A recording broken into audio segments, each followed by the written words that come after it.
नमस्कार दोस्तों, स्वागत है आपका। आप देख रहे हैं एक सीरीज जिसका नाम है भगवद गीता लाइफ मैनेजमेंट की सबसे बड़ी गाइड।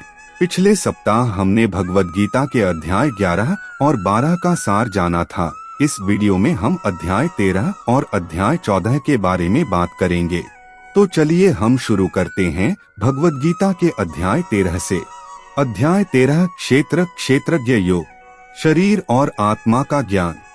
इस अध्याय में भगवान श्री कृष्ण बताते हैं कि हम शरीर नहीं हैं, हम वह चेतना हैं जो शरीर को देख रही है, चला रही है, महसूस कर रही है। जो इस अंतर को समझ लेता है वही जीवन में दुख से ऊपर उठ जाता है। चलिए एक छोटी सी कहानी से समझते हैं अध्याय 13 के बारे में। एक लड़का रोज अपनी नई कार को देखकर गर्व करता था। मेरी कार सबसे तेज है, सबसे सुंदर है। एक दिन कार का एक्सीडेंट हुआ और कार खराब हो गई, लेकिन लड़का सुरक्षित बाहर निकल आया। उसके पिता ने कहा, देखा, कार खराब हुई पर तुम्हें कुछ नहीं हुआ। उसी तरह शरीर बदलता है, बीमार होता है, बूढ़ा होता है, पर आत्मा सुरक्षित रहती है। यही अध्याय 13 की असली सीख है। जब शरीर को लेकर डर आए तो सोचो, मैं शरीर नहीं, आत्मा हूँ।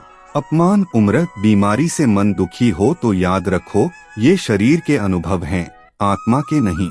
जब अहंकार कम होता है तब शांति बढ़ती है।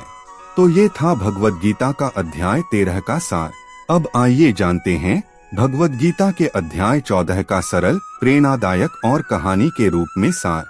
अध्याय 14 गुणत्रय विभाग योग, 3 गुण जो जीवन चलाते हैं। भगवान श्री कृष्ण कहते हैं कि पूरा जीवन 3 गुणों से चलता है, सत्व गुण, रजस गुण और तमस गुण।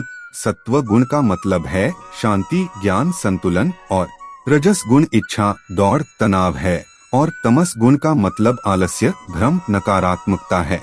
हम सब में ये तीनों गुण हैं, बस मात्रा अलग अलग होती है। चलिए एक छोटी सी कहानी से समझते हैं तीनों गुण के बारे में। एक व्यक्ति एक ऐसे घर में रहता था जिसमें 3 कमरे थे।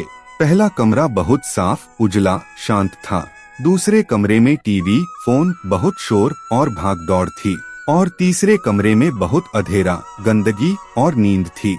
वह व्यक्ति जैसा कमरा चुनता वैसा ही महसूस करता।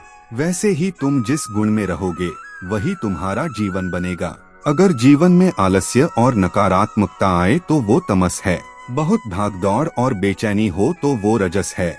और अगर जीवन में शांति, संतुलन और स्पष्टता चाहिए तो सत्व अपनाओ। भोजन, संगति, विचार, तीनों गुणों को बदल सकते हैं।